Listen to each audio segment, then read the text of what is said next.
atas kehadiran dari seluruh teman-teman dan juga Bapak Ibu yang berkenan meluangkan waktunya untuk mengikuti webinar yang telah direncanakan dan juga telah dijadwalkan dari tim Media Tama. Kali ini saya diberikan kesempatan untuk memberikan materi mengenai penanganan tumpahan kimia. Jadi perkenalkan sebelumnya, nama saya Nerdi, saya sebagai praktisi di industri farmasi PT Mutiara Mukti Farma dan juga sebagai akademisi di Institut Kesehatan Deli Husada Deli Tua. Oke, jadi saat ini memang di industri farmasi saya sudah berkecimpung baru jalan ke tahun ke-9 ya, baru jalan tahun ke-9. Kalau di institusi juga jalan di tahun ke-9 ya, sebagai dosen atau sebagai pengajar. Baik. Jadi saya berdomisili di daerah Medan, Kota Madya Medan. Kalau pekerjaan saya di daerah Deli Serdang. Jadi memang beda kabupaten, tapi hanya 30 menit ya. Jadi memang dekat antara Medan dengan Deli Serdang. Oke. Kemudian pendidikan terakhir adalah di tingkat S3. Kemudian profesional yang memang saat ini di industri farmasi PT Mutiara Mukti Farma dan juga Institut Kesehatan Deli Husada Deli Tua sebagai dosen tetap di program studi apoteker dan farmasinya. Oke, dan juga aktif sebagai di berbagai organisasi profesi, baik akademisi maupun sebagai praktisi ya, praktisi kesehatan ataupun praktisi K3. Oke, baik. Itu sedikit pengenalan singkat dari saya. Nah, hari ini saya diberikan tugas untuk penanganan tumpahan kimia. Jadi sebelum saya masuk ke penanganan tumpahan kimia, nah sedikit dulu mengenai penanganan bahan berbahaya dan beracun. Nah, bahan berbahaya beracun atau B3 yang sering kita singkat menjadi B3, ini apa ini? Merupakan bahan yang menyebabkan gangguan pada manusia atau lingkungan yang ditangani secara khusus, baik penyimpanan, pemakaian, ataupun dalam kondisi darurat. Nah, mengingat hal ini karena undang-undang kita, apalagi saat ini oleh pemerintah ditekankan mengenai penanganan limbah, baik limbah cair, limbah padat, ataupun limbah gas atau udara. Nah, terkait dengan limbah cair ini sejalan, di mana pemerintah saat ini menekankan penanganan limbah cair ini harus semaksimal mungkin. Kenapa? Karena masyarakat tentunya kita semua, baik Bapak Ibu maupun saya sendiri, tidak mau terdampak akibat ada suatu usaha yang mengganggu lingkungan sekitar. Kenapa? Karena khawatirnya akan mengganggu kesehatan. Misalnya sederhana, masih banyak pemanfaatan air, apabila air itu tercemar akan menyebabkan gangguan kulit, gangguan pada sistem kita, apalagi air itu apabila terkonsumsi, itu menyebabkan gangguan, baik sistem saluran cerna, saluran pernafasan, kalau misalnya tersentuh itu gangguan kulit. Nah, inilah pentingnya untuk penanganan bahan berbahaya dan beracun ini. Yang paling sering menjadi sangat fokus adalah penanganan limbah cair, di mana limbah cair ini tergolong limbah yang penting dan juga cukup sulit untuk diatasi atau ditangani oleh industri-industri, baik industri skala besar ataupun industri rumah tangga. Nah, mengenai penanganan bahan kimia secara khusus diatur di dalam Kepmen nomor 187 tahun 99 tentang bahan kimia berbahaya. Nah, di sini ada namanya laporan kuantitas bahan kimia, ada nilai ambang kuantitas, ada dipersyaratkan ahli K3 kimia dan petugas K3 kimia tergolong dengan tingkat industrinya. Kemudian ada dokumen. Serta di sini juga nanti akan saya singgung sedikit mengenai MSDS, dan yang mungkin Bapak Ibu telah paham atau telah familiar dengan istilah MSDS atau LDKB, Lembar Data Keselamatan Bahan. Kemudian ada istilah nanti IRP atau PTD, kemudian ada istilah APD atau PPE, dan juga persyaratan lainnya. Nah, secara umum inilah yang diatur di dalam keputusan Menteri nomor 18799 ini. Artinya industri itu harus memenuhi atau harus menangani ini mengenai bahan kimia berbahaya. Nah, di sini juga sedikit saya singgung atau sedikit saya bahas mengenai bahan kimia. Nah, bahan kimia di sini ada berbagai jenis bahan kimia. Apabila nanti Bapak Ibu yang industrinya atau misalnya pekerjaannya berhubungan dengan bahan kimia, ini di sini ada saya tampilkan 7 simbol, atau nanti di slide berikutnya ada 9 simbol, di mana 9 simbol ini 9 simbol umum yang ada di dalam bahan kimia. Jadi baik bahan kimia berbahaya ataupun bahan kimia yang dapat berdampak bagi kesehatan, biasa ada simbol-simbol ini. Nah, simbol-simbol inilah yang harus kita ketahui untuk mengetahui apa sih jenis bahan ini dan apa dampaknya bagi kita. Nah, di sini ada 7 simbol, jadi terutama ada 2 simbol ini yang hampir berdekatan bentuknya, tetapi maknanya sangat berbeda. Nah, di sini. Oke, baik.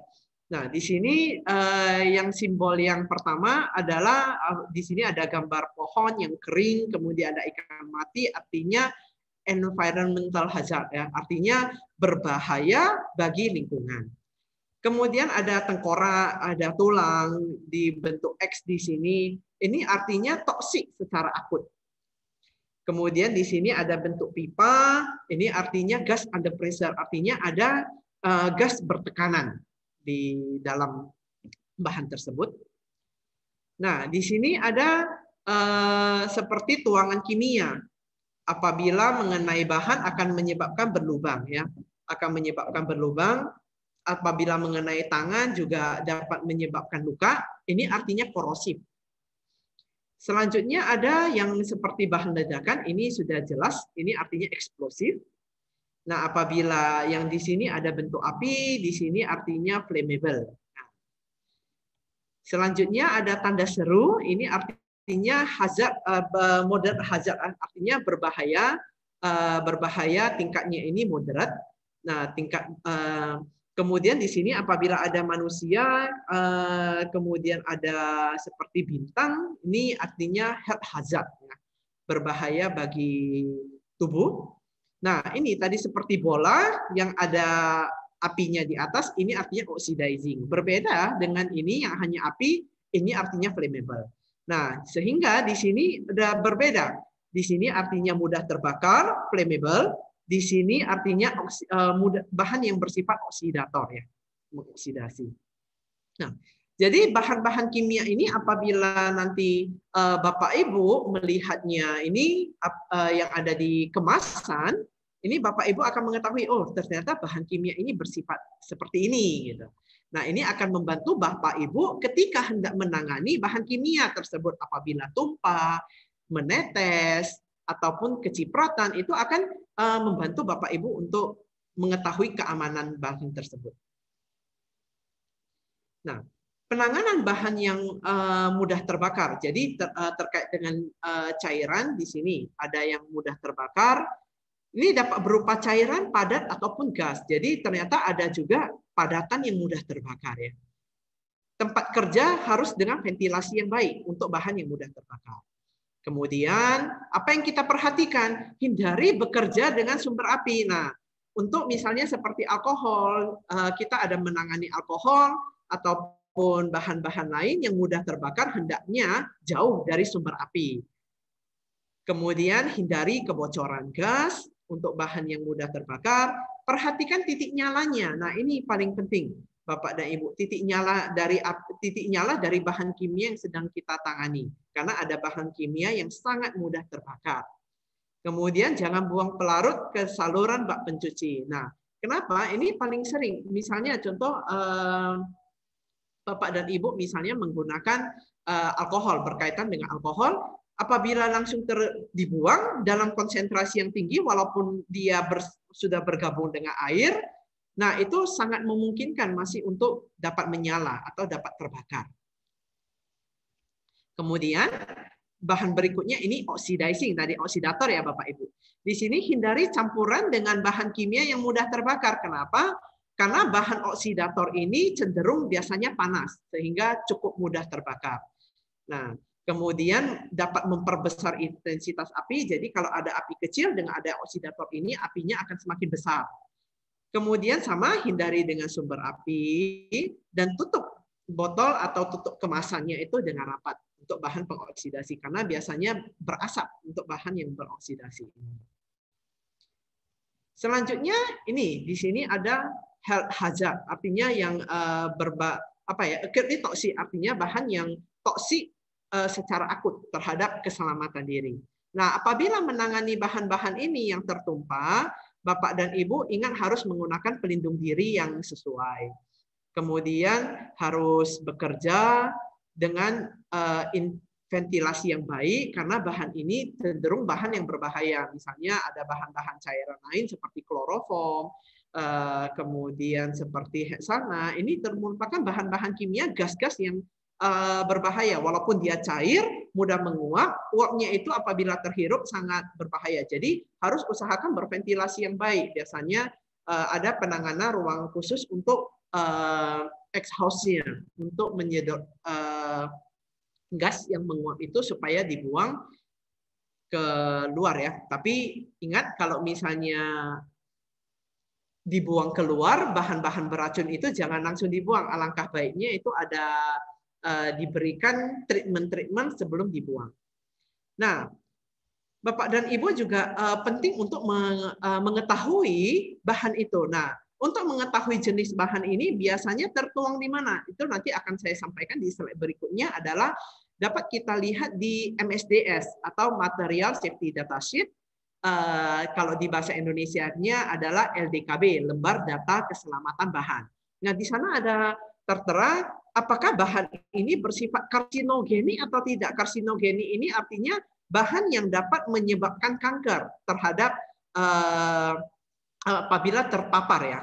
Kemudian apakah bahan itu bersifat mutagenik? Mutagenik berarti dapat menyebabkan terjadinya mutasi pada sel yang terdampak, atau bahan ini dapat menyebabkan teratogeni, terutama bagi ibu-ibu yang hamil. Kenapa? Kalau bahan teratogenik berarti menyebabkan kecacatan pada janinnya. Sehingga bahan-bahan ini harus penting untuk diperhatikan jenis bahannya itu. Kemudian hindari tertelan, pasti ya, bukan bahan ini saja, tapi mungkin mayoritas bahan, tetapi namanya acutely toxic, artinya toksik secara akut, hindari tertelan, terhirup, dan kontak dengan kulit ataupun mata. Ya, sehingga kalau menggunakan bahan ini harus menggunakan APD, alat pelindung diri, atau PPE, ya, Personal Protective Equipment yang benar. Untuk bahan yang bersifat korosif di sini, gunakan PPE atau APD yang sesuai, alat pelindung diri atau Personal Protective Equipment yang sesuai. Ruang kerja mempunyai ventilasi yang baik. Lepaskan semua pakaian dan sepatu apabila sudah terkontaminasi, karena bahan ini biasanya dapat bersifat korosif, ya, artinya dia kalau misalnya mengenai permukaannya itu bisa berlubang. Jadi kalau misalnya mengenai alat pelindung diri pun, alat pelindung diri yang sudah terkontaminasi usahakan dilepas dan dibuang, diganti. Kenapa? Karena alat pelindung diri itu usahakan menggunakan alat pelindung diri yang tahan. Tapi kita apabila teman-teman atau Bapak dan Ibu tidak tahu kualitas alat pelindung diri yang digunakan, kalau sudah terkena diharapkan dibuang. Contoh, misalnya menggunakan sarung tangan. Apabila sarung tangannya mengenai bahan yang bersifat korosif, saya ambil contoh adalah asam pekat ya. Nah, ini asam pekat ini bersifat korosif, terkena sarung tangan. Memang dalam waktu yang singkat mungkin tidak mengenai tangan kita, tetapi kita tidak tahu dalam waktu yang cukup lama apakah bahan ini dapat merusak nggak sarung tangan sehingga dapat mengenai permukaan kulit kita. Nah, alangkah baik kalau misalnya sudah terkontaminasi, Bapak dan Ibu menggantinya. Kemudian cuci sarung tangan yang telah dipakai, ini sarung tangan yang khusus ya, berbeda. Tapi kalau sarung tangan karet yang tipis itu kalau terkena maka harapannya itu diganti ya sarung tangannya. Oke. Baik, itu tadi sedikit pengenalan mengenai bahan-bahan. Nah, selanjutnya untuk tumpahan kimia di sini. Nah, mengenai tumpahan kimia terkait dengan topik utama kita adalah chemical spill ya, tumpahan kimia. Nah, sebenarnya spill ini tidak harus tumpahan, tetapi bisa juga ada 3 sebenarnya. Yang pertama ceceran. Jadi ceceran bahan kimia juga disebut sebagai spill ya. Oke. Nah, untuk ceceran bahan kimia ini biasanya dapat berupa tetesan yang tercecer ketika kemasannya dipindah dari satu tempat ke tempat lain. Misalnya ketika saya mau mengeluarkan menuangkannya dari botol yang besar ke botol yang lebih kecil atau wadah yang lebih kecil. Nah, apabila ada sedikit yang tumpah, sedikit yang tertetes atau tercecer, itu disebut cecerannya. Berarti ceceran itu biasanya volumenya itu volume kecil ya, volume kecil. Selanjutnya ada kalau misalnya volume sedang itu disebut kebocoran. Kebocoran bahan kimia dapat berupa tetesan yang diam di satu tempat, namun tidak terlalu deras dan mudah dikendalikan ya, cenderung mudah dikendalikan. Itu namanya kebocoran. Nah, selanjutnya itu adalah tumpahan, biasanya kebocoran dalam jumlah yang besar dan sulit dikendalikan volume materialnya. Tetapi kalau disebut tumpahan bahan kimia, ini bisa ceceran, bisa kebocoran, atau benar-benar tumpahan dalam volume yang melimpah ruah. Jadi untuk Bapak dan Ibu, kalau misalnya mana tahu, kalau di bahasa Indonesia sedikit saja tumpahan ya, itu jangan langsung menyangka itu tumpahan dalam volume besar ya. Bisa jadi itu ceceran, volumenya kecil, volume sedang, ataupun volume besar ya. Oke. Nah, ini tadi yang saya sampaikan kepada Bapak dan Ibu. Mungkin Bapak dan Ibu saya yakin sudah cukup familiar, tetapi di sini mungkin ada yang mungkin belum pernah atau belum familiar, di sini saya sampaikan, ada namanya LDKB, Lembar Data Keselamatan Bahan. Atau dalam bahasa kerennya namanya MSDS, ya, Material Safety Data Sheet. Nah, di dalam Material Safety Data Sheet atau lembar data keselamatan bahan ini, di sini ada tercantum berbagai informasi di dalam MSDS ini, sehingga biasanya alangkah baiknya kalau Bapak dan Ibu yang bekerja di suatu perusahaan atau bekerja di suatu tempat yang berkaitan dengan bahan kimia, apabila bahan kimia itu masuk ke dalam perusahaan, alangkah baiknya Bapak dan Ibu meminta namanya MSDS-nya. Material Safety Data Sheet atau lembar data keselamatan bahan. Untuk apa? Nah, karena di dalam lembar data keselamatan bahan ini ada tertuang atau dan ada tertera apa sih kriteria dari bahan ini. Nah, seperti tadi misalnya bahan itu bersifat korosif, mudah terbakar, kemudian bersifat oksidator, berbahaya bagi kesehatan, berbahaya bagi lingkungan, atau dia tingkatnya moderate, tingkatnya sedang. Nah, itu ada tercantum secara gamblang, tercantum secara jelas di dalam MSDS-nya itu. Nah, di sini sebagai contoh saya ambil apabila misalnya laboratorium ataupun perusahaan ada menggunakan cairan. Di sini adalah asam klorida. Oke, asam klorida, maka kita perlu mengetahui apa sih data, apa sih kriteria bahan dari asam klorida ini. Nah, ternyata dari suppliernya memang sudah ada MSDS-nya. Nah, di sini penggunaannya untuk apa, kemudian asalnya dari mana, dan di sini ada nomor telepon darurat. Nah, biasanya format yang ada di MSDS itu sudah baku, Bapak dan Ibu. Jadi kalau Bapak dan Ibu mendapatkan MSDS atau LDKB bahan yang lain, biasanya poin-poinnya sama, biasanya. Poin-poinnya itu secara umum akan sama. Nah, jadi tetap ada namanya nomor telepon dalam keadaan darurat. Hanya saja kalau misalnya suppliernya atau pemasoknya itu sudah eksis di Indonesia, biasanya ada yang nomor telepon Indonesia di sini. Plus 62 ya. Nah, plus 62 0800 140 1253 di sini untuk bahan yang saya gunakan dari supplier di sini. Kemudian ada identifikasi bahayanya. Nah, identifikasi bahaya misalnya di sini asam klorida ini termasuk dalam bahan yang bersifat korosif di sini. Nah, jadi sudah ada tertera dalam bentuk piktogramnya. Oke. Nah, dapat korosif terhadap logam ya. Nah, artinya terhadap Bapak dan Ibu harus tahu korosif terhadap logam, jangan sampai artinya berarti terhadap permukaan kulit bagaimana? Berarti Bapak dan Ibu jangan, kalau yang sudah korosif terhadap logam berarti jangan coba-coba ya terhadap permukaan tangan, kecuali tangannya itu lebih kuat daripada logam. Oke, baik. Kemudian di sini bahaya lain tidak ada yang diketahui. Jadi sudah dicantumkan di dalam MSDS ini. Oke. Tindakan pertolongan pertama pada kecelakaan. Di sini juga ada ternyata di MSDS-nya. Nah, apabila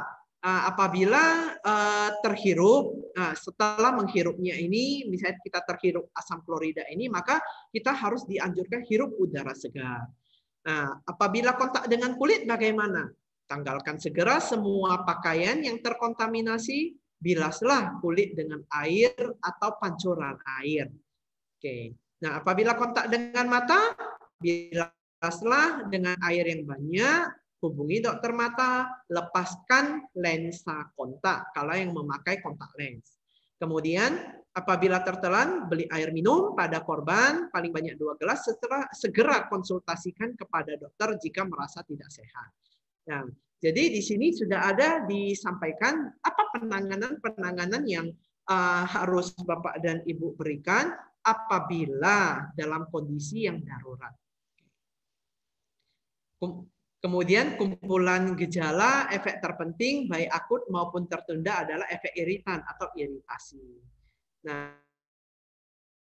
indikasi pertolongan medis adalah belum ada informasinya. Oke. Media pemadaman api, gunakan media yang sesuai. Kemudian bahaya khusus muncul dari bahan atau campuran, ini juga tertera. Saran bagi petugas pemadam kebakaran juga sudah tertera. Jadi di dalam MSDS ini sebenarnya sudah sangat lengkap Bapak dan Ibu. Oke, misalnya langkah pencegahan diri atau alat pelindung diri pada prosedur tanggap darurat. Di sini juga sudah tertera. Jadi di dalam MSDS ini sangat lengkap ya Bapak dan Ibu ya. Oke, saya lanjutkan saja. Nah, pentingnya penanganan tumpahan kimia. Nah, mungkin sebagian dari kita bertanya-tanya mengapa sih penting dilakukan penanganan terhadap tumpahan bahan kimia di sini. Mungkin tadi ya tumpahan itu tidak harus tumpahan dalam volume besar, bisa volume kecil, bisa volume sedang ataupun volume yang benar-benar besar. Jadi bisa ceceran, bisa kebocoran ataupun bisa tumpahan. Nah, pentingnya penanganan tumpahan kimia mengapa? Yang pertama, mencegah paparan kimia terhadap manusia. Kenapa? Kalau namanya tumpah, dikhawatirkan itu dapat terpapar ya terhadap masyarakat ataupun masyarakat sekitar ataupun yang paling lingkup kecil adalah pekerja yang ada di sekitarnya. Ingat prinsip K3 adalah keselamatan dan kesehatan kerja. Jadi melindungi para pekerja dulu itu paling penting ya. Oke. Jadi bukan hanya para pekerja yang dilindungi, tetapi dalam dampak yang lebih luas adalah masyarakat. Semua masyarakat harus kita lindungi. Nah, kenapa? Karena sebagaimana Bapak dan Ibu, misalnya lingkungan tempat tinggal Bapak dan Ibu dekat dengan tempat usaha. Tentunya Bapak dan Ibu pasti mengharapkan lingkungan tempat tinggal Bapak baik. Berarti tempat usahanya harus mengontrol baik limbah cair, limbah gasnya supaya jangan mencemari tempat tinggal Bapak dan Ibu. Nah, begitu juga apabila Bapak dan Ibu bekerja. Jangan sampai tempat kerja Bapak dan Ibu, tempat kerja kita membuat ketidaknyamanan ataupun mencemari terhadap masyarakat sekitar. Kedua, yang pastinya adalah pencemaran lingkungan. Jangan sampai tumpahan ini mencemari lingkungan, baik ke tanah, ke air, ataupun ke udara. Kemudian mencegah kebakaran, terjadinya kebakaran apabila bahan yang tumpah ini adalah bahan yang mudah terbakar, titik nyalanya rendah. Ini adalah bahan-bahan yang rawan untuk kebakaran, sehingga harus kita hindari. Selanjutnya, apalagi mencegah kerugian materi pastinya. Nah, kenapa kerugian materi? Bukannya tumpah itu satu tempat. Nah, kalau yang misalnya ada drum yang jatuh atau drum yang terbalik, maka harus cepat kita sigap supaya segera, artinya mana tahu ada bahan yang masih kita selamatkan, segera kita selamatkan kerugian, jangan sampai kerugiannya itu makin besar. Atau misalnya bayangkan kalau masyarakat yang terdampak, maka pastinya pelaku usaha harus memberikan kompensasi atau ganti rugi kepada masyarakat yang terdampak. Berikutnya pastinya adalah dari estetika dan keindahannya. Kalau misalnya sesuatu yang namanya tumpah ataupun ceceran, itu pasti tidak ada yang indah namanya. Sehingga kalau misalnya ada sesuatu yang tumpah, pasti mempengaruhi namanya estetika ataupun keindahan. Nah, jadi ada namanya tim tanggap darurat nanti di industri ya. Oke. Penanganan bahan kimia, yang bahan kimia di sini bukan hanya padatan, tetapi juga cairan. Yang pertama kita harus menguasai kondisi dengan tidak panik dan tetap tenang. Bayangkan kalau Bapak dan Ibu yang sudah istilahnya ada melihat ceceran atau tumpahan, bahan ini mudah terbakar atau bahan ini bersifat mengoksidasi, ini kan bahan berbahaya atau bahan ini beracun, tetapi Bapak dan Ibu tidak tenang, maka otomatis biasanya itu mengakibatkan keresahan kepada rekan-rekan kerja yang lain. Nah, biasanya yang paling sederhana apabila ada kecelakaan di jalan raya. Nah, kecelakaan di jalan raya ini padahal yang si A dan si B ini sudah tahu titik terangnya, di mana permasalahannya, dan juga sudah bersedia untuk menjalani namanya musyawarah mufakat, ya artinya berdamai dengan misalnya ada kompensasi misalnya terkait dengan biaya kesehatan atau biaya dokter yang sudah disepakati.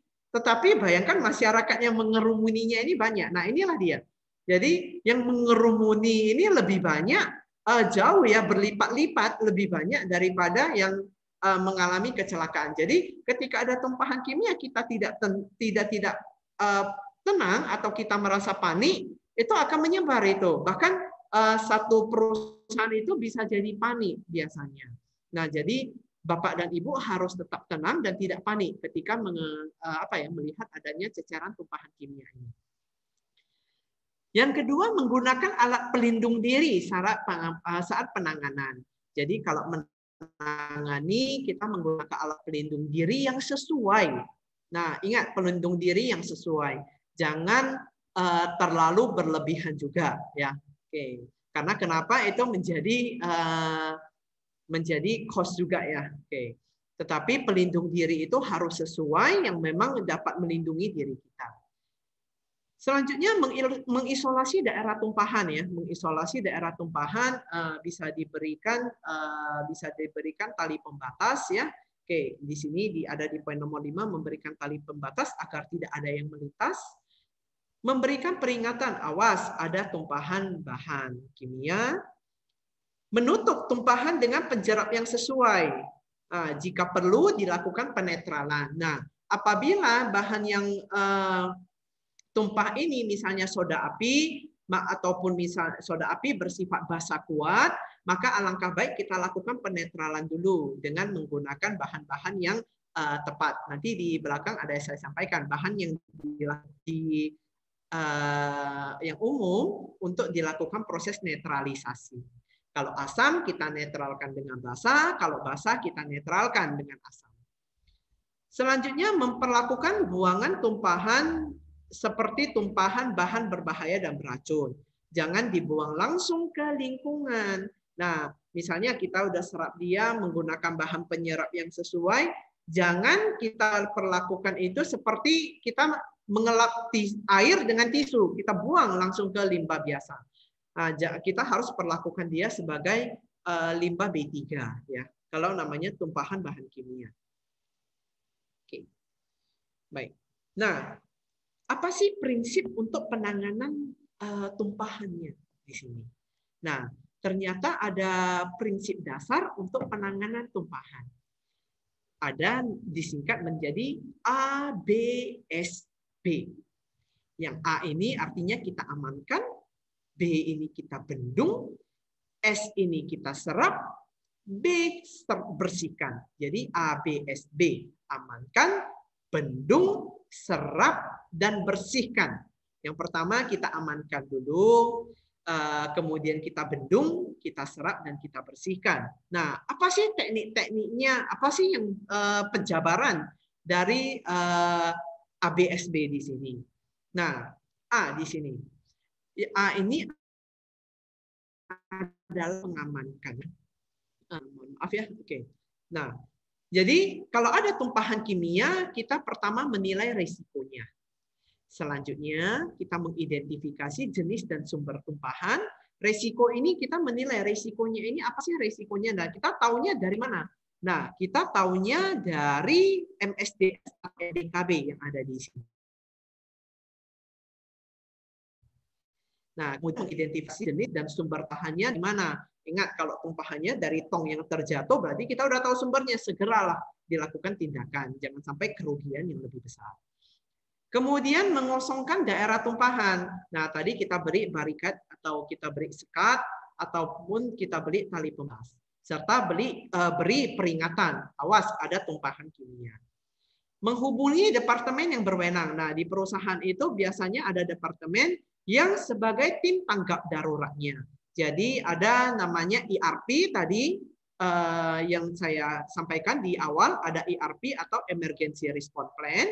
Kemudian atau yang kita bahasa Indonesia kita sebut sebagai prosedur tanggap daruratnya. Selanjutnya menjauhkan sumber pengapian dari daerah tumpahan dan memakai pakaian pelindung yang sesuai yang tadi saya sampaikan. Menggunakan PPE atau APD yang sesuai, memperhatikan MSDS atau LDKB. Nah, ini yang A, amankan. Nah, apa sih yang penjabaran dari amankan ini? Nah, pada pengamanan ini kita harus mengamankan yang pastinya diri kita dan rekan kerja serta lokasi supaya apa? Jangan sampai terdampak ke lebih luas ke masyarakat. Untuk melakukan kegiatan pengamanan, kita wajib tahu tentang bahan kimia yang kita tangani. Jangan sampai kita mau menangani, tapi kita tidak tahu bahan apa yang sedang kita tangani. Nah, di sini untuk bahan kimianya ini kita taunya dari mana? Yang tadi MSDS atau LDKB-nya. Jadi alangkah baik semua yang bertugas di sini tahu, oh ini MSDS-nya atau lembar keselamatan bahannya itu bagaimana kriterianya. Sehingga alangkah baiknya kalau di perusahaan Bapak dan Ibu setiap ada bahan yang masuk, MSDS-nya itu sudah diarsip. Jadi kalau ketika tumpahannya itu tumpahan bahan A, langsung dicari arsipnya, oh bahan A ini termasuk kriteria ini. Sehingga penanganannya itu bisa kita lihat penanganan tanggap daruratnya itu dari MSDS seperti tadi yang sudah saya sampaikan Bapak Ibu. Itu MSDS sudah ada namanya prosedur tanggap daruratnya ya, prosedur tanggap daruratnya di setiap bahan itu. Apabila tertelan, terhirup, terkena kulit itu yang umum dianjurkan itu sudah ada ya. Oke. Selanjutnya di sini, jika bahan atau cairan yang tumpah ini adalah bahan cairan mudah terbakar, maka tidak boleh ada sumber api atau sumber listrik. Nah, maka gunakan safety barricade, ya, barricade yang sesuai untuk mencegah orang yang tidak berkepentingan masuk. Melakukan netralisasi terhadap bahan kimia atau cairan bila diperlukan. Nah, kalau bisa bersifat asam kuat atau basa kuat, biasanya kita netralkan dulu, ya. Nah, selanjutnya setelah kita amankan, apa yang harus kita lakukan? Berikutnya kita bendung. Nah, melakukan penghentian aliran, cegah aliran bahan kimia semakin meluas dan memasuki saluran air.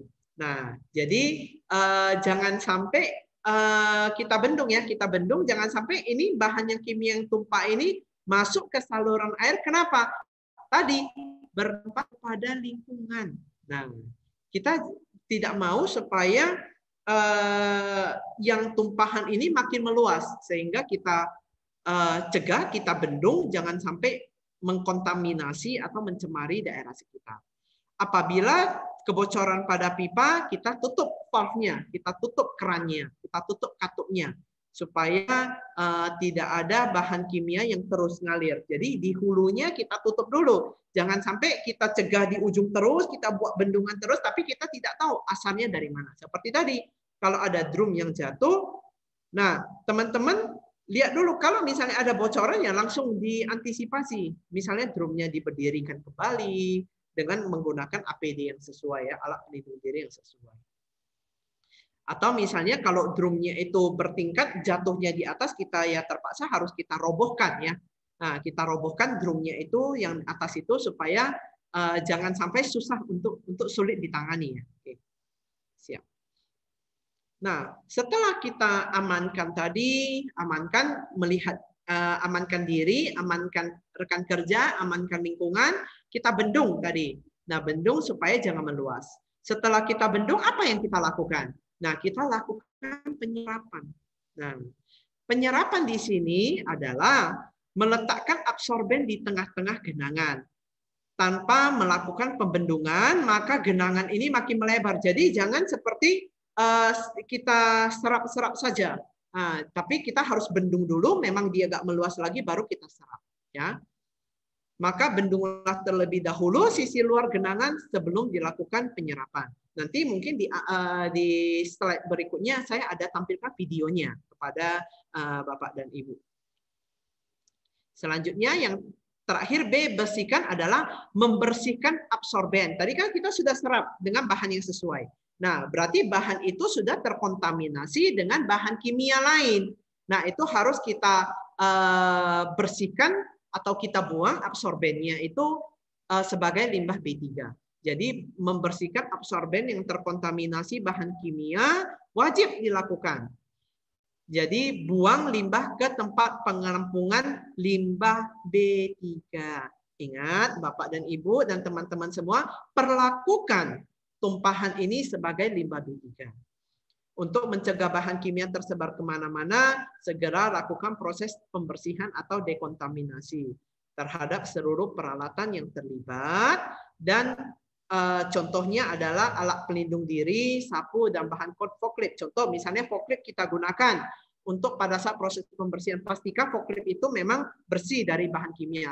Jangan sampai ada bahan kimia yang korosif, kita angkat, kita bersihkan forklift kita yang ternyata masih terkontaminasi dengan bahan yang korosif. Akibatnya forklift itu dari bahan besi, ya. Nah, khawatirnya forklift ini yang mengalami korosif nantinya. Selanjutnya. Nah, bahan penyerap, tadi kan kita serap bahan kimianya. Bahan penyerap apa yang kita gunakan? Bahan penyerap kita boleh gunakan bahan penyerap organik yang murah, ya. Serbuk gergaji, arang kayu. Merupakan bahan penyerap yang murah. Namun tidak direkomendasikan untuk zat pengoksidasi asam puat. Kalau teman-teman ada tumpahan misalnya asam puat HCl, teman-teman serap menggunakan serbuk kayu, serbuk kayunya yang kalah, serbuk kayunya yang lonyot istilahnya di sini, yang hancur nanti. Kenapa? Karena itu asam puat. Dia serbuk kayu itu tidak mampu. Jadi kalau ada kayu yang tertetes dengan bahan yang mengoksidir di asam klorida tadi, maka kayu itu biasa akan berlubang. Nah, jadi jangan serap dengan serbuk gergaji yang konon yang kita udah tahu tidak kuat. Kemudian bahan penjerap seperti pasir kali memiliki harga yang murah, boleh digunakan. Namun, kalau misalnya tumpahannya itu cairannya itu volumenya besar, yang sudah namanya kebocoran atau tumpahan, mohon jangan digunakan pasir kali. Kenapa? Nggak bisa diserap. Penjerapnya itu rendah. Daya penjerapnya rendah. Oke. Ya, biasanya pasir ini digunakan sebagai pembendung saja. Udah dibendung sementara, langsung diserap. Oke. Nah, oke. Tadi kita lakukan istilah namanya netralisasi, Bapak Ibu. Berarti asam kita netralkan dengan basa, basa kita netralkan dengan asam. Nah, berarti kalau tumpahannya basa, kita gunakan asam. Asam yang kita gunakan itu jangan asam kuat. Yang tumpahin basa, saya gunakan asam kuat. Nah, sangat dianjurkan menggunakan asam-asam yang lemah dulu, jadi netralannya bertahap. Kenapa?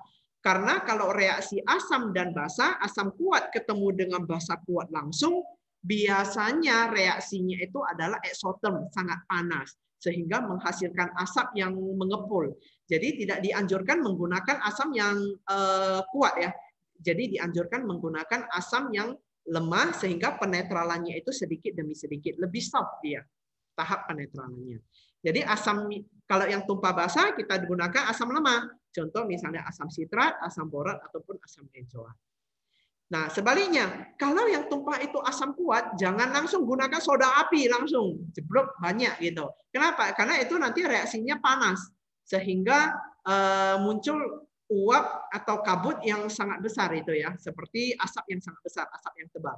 Jadi kita gunakan basa lemah, seperti natrium bikarbonat, natrium karbonat, kalsium hidroksida atau kalsium karbonat. Jadi basa-basa yang cenderung bersifat basa lemah ya. Jadi bukan basa kuat yang kita gunakan.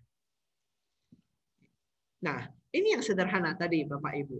Nah, yang bahan yang sederhana kita gunakan pasir ya, pasir kali. Kemudian kita gunakan serbuk kayu ya atau serbuk gergaji. Nah, ini aplikasinya. Bisa kita bendung dulu dengan pasir sekelilingnya, baru di tengahnya itu kita serap dengan serbuk gergaji. Tetapi ingat Bapak dan Ibu, serbuk gergaji dan arang itu tadi ya, jangan digunakan untuk bahan-bahan yang bersifat oksidator, bahan-bahan yang bersifat korosif, itu jangan digunakan. Kemudian, ini ya, tahap pertama kita amankan dulu, kemudian kita bendung, ini dengan menggunakan pasir ataupun bahan yang sesuai. Kemudian kita serap, boleh menggunakan serbuk gergaji. Nah, kemudian setelah udah serap, udah selesai, bagaimana? Kita bersihkan daerah sekitar ini. Kita bersihkan dan perlakukan limbah ini sebagai limbah B3. Berarti karena sudah bekas untuk menangani bahan kimia. Jadi kita perlakukan sebagai limbah B3. Nah, di sini. Itu tadi yang sederhana. Bagaimana kalau misalnya mungkin di perusahaan Bapak dan Ibu sudah familiar, sebagian perusahaan Bapak dan Ibu familiar dengan spill kit. Spill kit ini adalah bahan khusus yang untuk menangani tumpahan kimia. Nah, jadi spill kit ini sudah dikemas sebelumnya dengan semua item yang dibutuhkan dalam prosedur pembersihan tumpahan. Jadi kalau ada tumpahan kimia, bahannya itu sudah ada tersedia semua. Sehingga ketika terjadi tumpahan, kita dapat mengambil spill kit dengan cepat dan memastikan tumpahan ditangani secara efektif. Jadi kalau ada tumpahan kimia, kan kita harus tahu dulu jenis bahannya tadi. Nah, kalau spill kit ini ada terbagi beberapa nantinya. Ya, ada yang khusus minyak, ada yang khusus bahan kimia, ada yang khusus medis, bahkan ada yang universal nanti. Pekerja lapangan harus bisa menggunakan spill kit dan menangani tumpahan biasa maupun tumpahan bahan kimia berbahaya. Jadi kalau yang rumah sakit itu seperti ceceran darah, urin, feses, ataupun bahan-bahan istilahnya cairan-cairan yang lain, cairan medis lainnya, itu ada spill kitnya terpisah. Jadi keuntungan spill kit ini adalah seperti tadi, kita sudah tersedia di dalam satu wadah. Jadi kalau ada sesuatu, ada ceceran kimia atau tumpahan, kita tinggal ambil wadah itu, semuanya sudah tersedia. Alat pelindung diri sudah tersedia, pembendungnya sudah tersedia, penyerapnya sudah tersedia, kantongan yang untuk membuang sisa-sisanya itu juga sudah tersedia. Jadi spill kit ini adalah untuk memudahkan Bapak dan Ibu. Tapi kalau misalnya Bapak dan Ibu tetap mau menggunakan konvensional seperti pasir, serbuk gergaji, tentunya harus melihat dulu jenis bahan yang ditangani.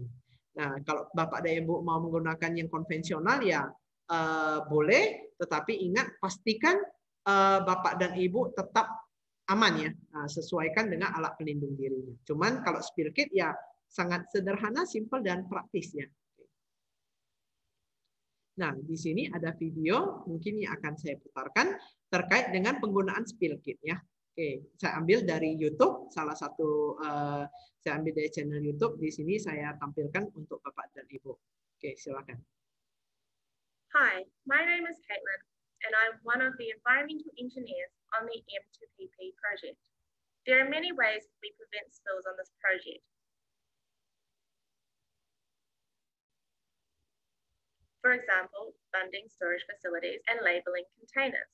But we understand that from time to time, Nah, di sini ada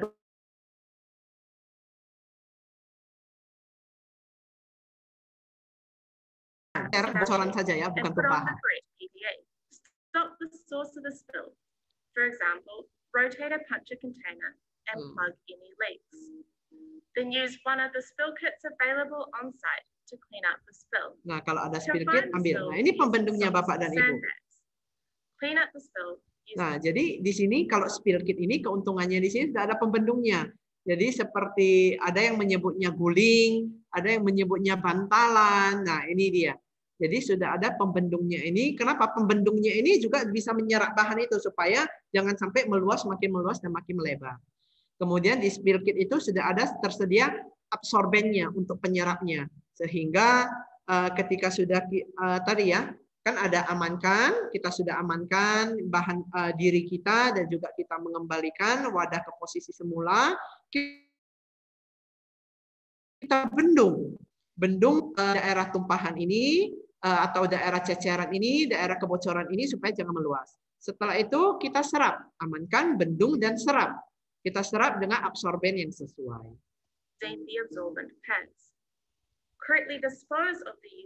Nah, setelah kita serap, kita bersihkan tadi. ABSB, amankan, bendung, serap dan bersihkan. Kita bersihkan yang telah kita serap dan kita bendung itu menggunakan ini ya, menggunakan kantong plastik yang tersedia. Nah, kalau di spill kit sudah tersedia. Kalau misalnya Bapak dan Ibu mau yang konvensional, ya Bapak dan Ibu harus berarti memang harus menyediakan kantongan plastik untuk membuangnya. Baik ya, saya lanjutkan lagi videonya tadi. Hi, absorbents. Using the disposal bag and the spill kit. Dibuang kembali, semua Your supervisor, foreman, or manager should be notified of the spill immediately. Nah, spill kits must be restocked after they've been used. Just remember, it's really important for our project to clean up every spill. Jadi di sini disampaikan teknik menggunakan spill kit dan tadi ada disampaikan. Mohon maaf, ini videonya berbahasa Inggris. Juga disampaikan bahwa setiap ada kebocoran, ada tumpahan, maka ingat manajer atau supervisornya wajib tahu sehingga bisa memberikan solusi dan juga bisa mencatat atau melaporkan atau sebagai arsip telah terjadi tumpahan atau ceceran atau kebocoran bahan kimia dan sudah ditangani ya. Oke. Jadi kok sudah ditangani pun ingat Bapak dan Ibu mungkin yang sebagian staf harus menyampaikannya kepada manajer atau supervisor yang berwenang. Oke. Ingat. Jadi tumpahan tidak hanya ditangani cepat, alat pelindung diri sudah tersedia dalam spill kit tadi ya. Jadi kalau seperti sarung tangan ataupun masker sebenarnya itu sudah tersedia dalam spill kit. Ada beberapa desain spill kit bermanfaat pada situasi yang berbeda. Jadi spill kit ini ada yang berbeda ya. Di sini ada yang bentuknya seperti ini, dia yang seperti tempat sampah beroda ya. Kemudian ada yang seperti tas untuk digantung ya. Jadi ada yang seperti karabiner untuk menyimpan barang. Nah, jadi berbeda tergantung keinginan Bapak dan Ibu. Maunya bentuk spill kit yang seperti apa sih? Oke. Nah, ini seperti tadi seperti tempat sampah yang beroda, terus seperti kabinet ya atau kabinet, kemudian ada seperti tong, yang kemudian ada lagi nanti yang seperti bag ya, seperti tas kain. Nah, ini tergantung Bapak dan Ibu yang mau seperti apa. Jadi spill kit juga biasa ada ini, hati awas ada sedang licin atau ada tumpahan kimia. Nah, ini ada spill kit yang sesuai. Oke. Jadi di sini mohon maaf saya bukan promosi, di sini saya ambil kebetulan dari website dari Geraha Multisarana ya. Oke. Nah, jenis spill kit tadi ada sempat saya singgung. Jenis spill kit ada secara umum ya. Jadi saya ambil kebetulan dari supplier Geraha Multisarana di sini ada universal, ada yang spill kit untuk chemical, ada spill kit untuk medis, dan ada spill kit untuk minyak. Kalau universal berarti keseluruhan, menyerap berbagai tumpahan cairan, termasuk air juga. Kalau chemical menyerap hanya bahan kimia, medical menyerap yang cairan tubuh, tumpahan yang seperti urin, darah. Kalau oil yang minyak-minyak yang bahan hidrofobik. Nah, di sini ada sedikit video penjelasan dari saya ambil juga dari YouTube dari Geraha Multisarana. Di sini ada penjelasan tentang spill kit yang mungkin bisa cukup membantu dan Bapak dan Ibu ya. Oke, mohon maaf. Di sini.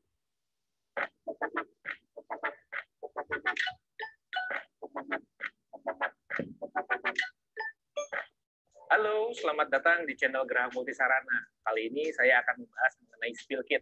Apa itu spill kit? Seperti apa saja jenis-jenisnya, dipergunakan untuk apa saja, dan kenapa spill kit ini sangat penting dan menjadi standar industri.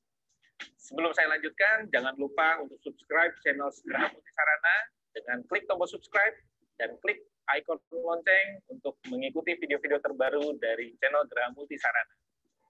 Pada sebuah industri seperti pertambangan, manufaktur, pabrik, bidang medis, laboratorium, dan lainnya, bisa saja terjadi kecelakaan kerja atau hal-hal yang mengakibatkan tumpahnya cairan yang termasuk dalam kategori B3, bahan beracun dan berbahaya, baik itu kimia, oli, atau cairan senyawa hidrokarbon, cairan tubuh seperti urin dan darah.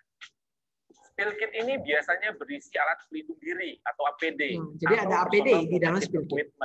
Dan juga peralatan yang digunakan untuk membersihkan tumpahan. Spill kit ini ada beberapa jenis. Perbedaan jenis ini diperuntukkan untuk menangani jenis cairan yang berbeda. Ada oil spill kit yang diperuntukkan untuk cairan oli atau senyawa hidrokarbon. Mungkin dulu kita pernah melihat orang membersihkan oli dengan menaburkan pasir atau serbuk gergaji. Itu adalah cara lama atau cara konvensional yang saat ini tidak mungkin dilakukan di industri pabrik. Tidak bisa menjadi standar sebuah industri. Selain tidak praktis, harus menyimpan pasir dan serbuk gergaji, juga akan kerepotan untuk membersihkan pasir dan serbuk gergaji tersebut. Oil spill kit dibuat agar penanganan tumpahan oli lebih praktis. Pada oil spill kit tersedia absorban dalam bentuk PET ataupun shock untuk menyerap dan membersihkan tumpahan. Khusus untuk oil spill kit ini disertai kemampuan hidrofobik. Ini dia, bila tumpahan oli tersebut berada hanya di mengangkat air oli atau ya, bercampur dengan air, maka absorban akan menyerap oli tersebut. Lalu ada chemical spill kit yang diperuntukkan untuk cairan-cairan kimia, misal untuk di laboratorium, farmasi, dan lain sebagainya. Cairan kimia, terutama kimia yang berbahaya, tentu perlu penanganan yang khusus. Selanjutnya ada universal spill kit. Berbeda dengan oil dan chemical spill kit yang dipergunakan lebih spesifik. Universal spill kit ini bisa digunakan untuk menyerap berbagai tumpahan cairan, termasuk air, sehingga dinilai lebih praktis.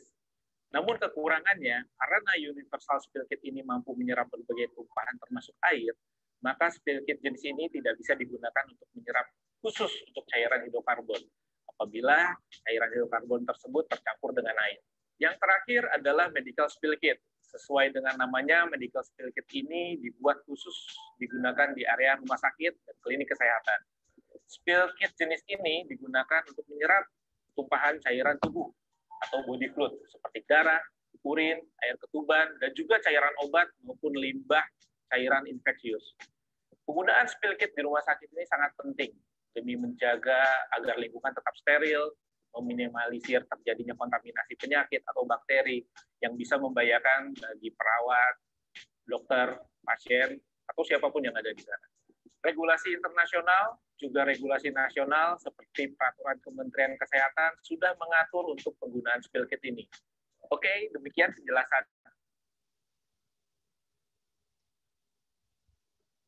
saya mengenai spill kit.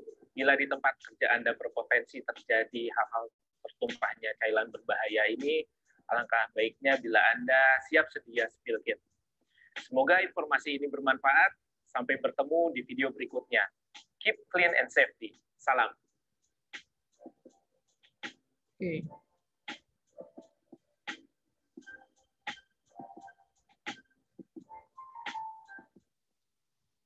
Oke, baik. Jadi itu ada beberapa spill kit yang tadi seperti oil spill kit, dia memang bersifat hidrofobik, dapat menyerap minyak yang hanya bagian atasnya saja ya.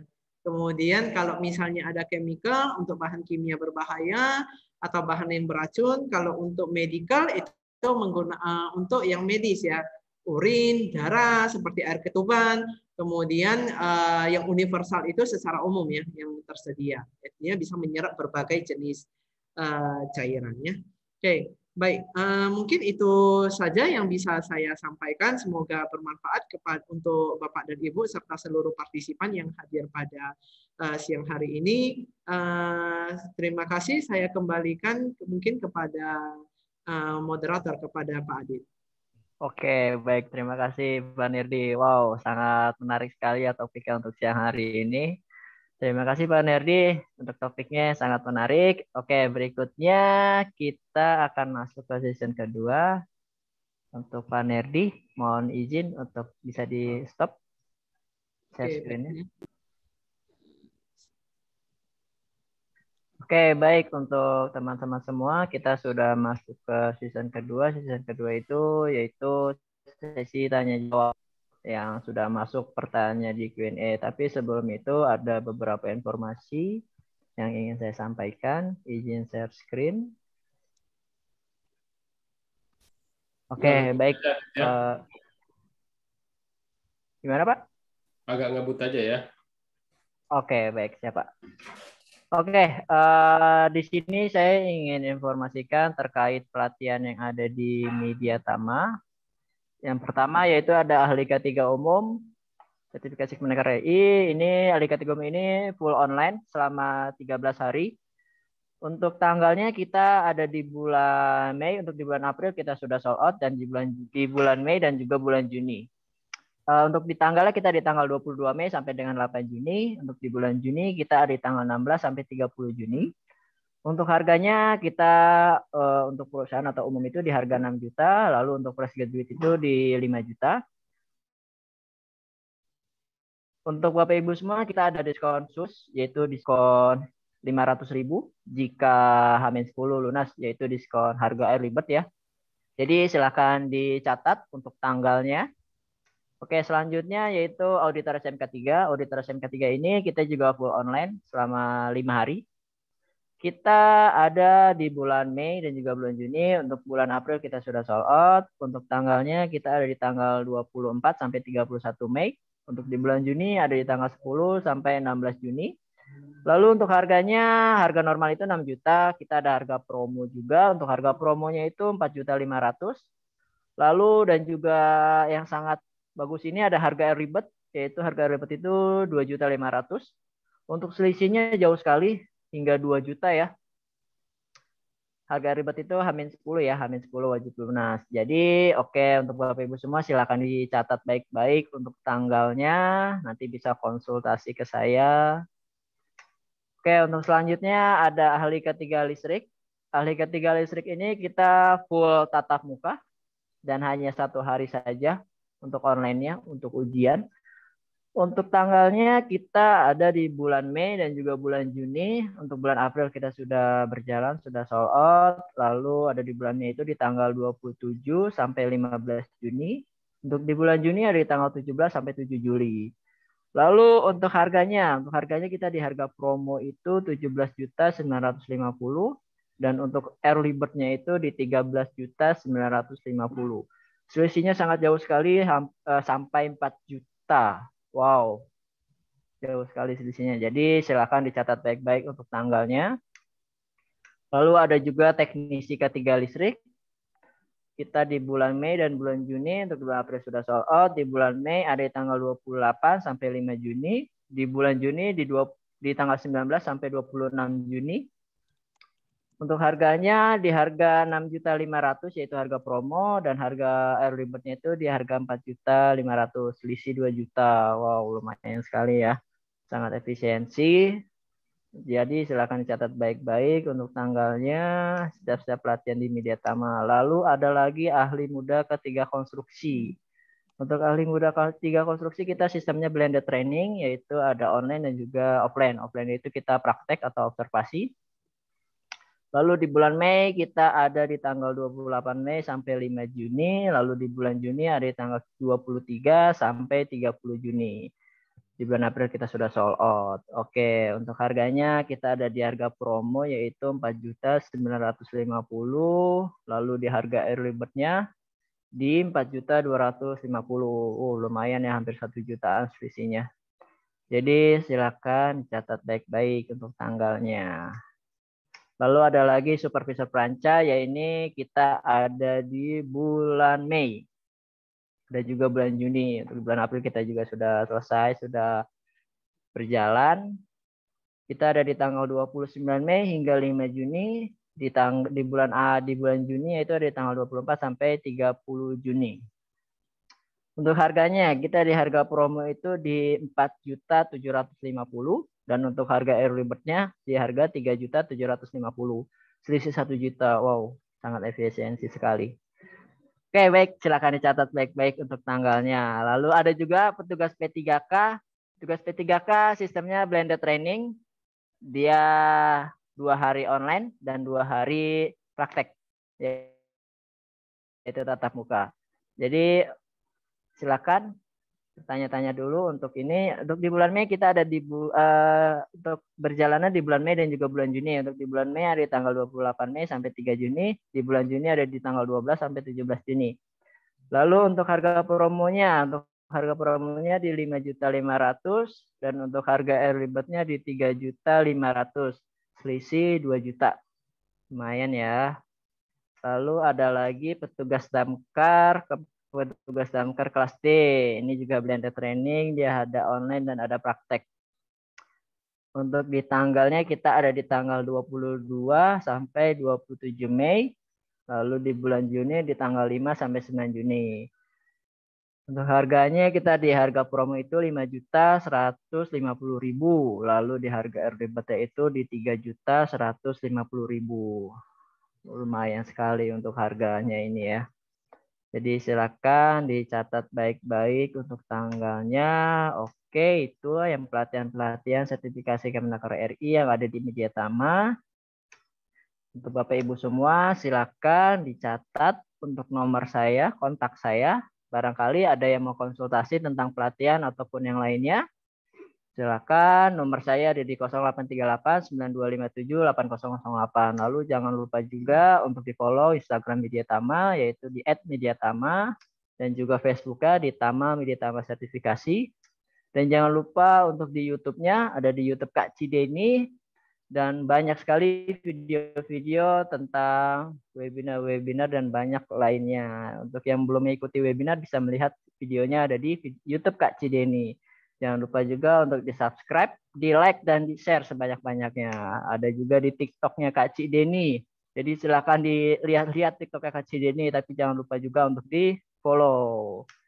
Oke, lalu ada jaket bomber. Jaket bomber Mediatama ini akan kita berikan secara gratis kepada Bapak Ibu semua, yaitu dengan syarat sudah terinstall aplikasi Mika Pro Platinum. Lalu yang kedua, jangan lupa share sebanyak-banyaknya link YouTube Kak Cideni, Facebook, LinkedIn, dan IG. Lalu jangan lupa juga follow dan like sebanyak-banyaknya video TikTok Kak Cideni. Untuk pemenang akan kita umumkan setiap hari Jumat. Dan itu akan diinfokan di TikTok Kak Cideni. Dan ini beberapa pemenang jaket bomber Mediatama. Oke, mungkin itu saja untuk informasi dari saya. Kita lanjut ke sesi tanya jawab. Di sini sudah banyak sekali pertanyaan-pertanyaan. Langsung saya pilih aja ya Pak. Boleh Pak, siap. Oke, untuk yang pertama pertanyaan dari masuk nih Pak Eko Pangestu Wibisono. Selamat siang, izin bertanya. Apakah ada teknik perhitungan atau asesmen kebutuhan spill kit dengan menyesuaikan jenis dan jumlah muatan yang diangkut, Pak? Kemudian letak spill kit untuk kendaraan jenis box sebaiknya diletakkan di mana ya, Pak? Mohon pencerahannya, Pak. Terima kasih. Baik. Terima kasih untuk pertanyaan dari Pak Eko Pangestu Wibisono. Baik. Pertanyaan yang baik ya Pak ya. Jadi untuk spill kit ini tadi terkait dengan jenis dan jumlahnya. Kalau jenis tadi sudah sesuai dengan jenis yang ada di perusahaan Bapak dan Ibu. Jadi apabila ada jenis oil, mungkin boleh gunakan yang oil. Kemudian kalau misalnya yang jenis yang medis, menggunakan spill kit yang jenis medis. Jadi kebutuhannya itu jenis yang bagaimana tergantung dengan perusahaan beroperasinya Bapak dan Ibu. Terus kemudian mengenai jumlahnya. Kalau jumlahnya itu apabila di perusahaan Bapak dan Ibu ada quality-nya, mungkin dikaji oleh pihak quality. Kalau misalnya tidak, mungkin bagian HSE-nya yang biasa mengkajinya.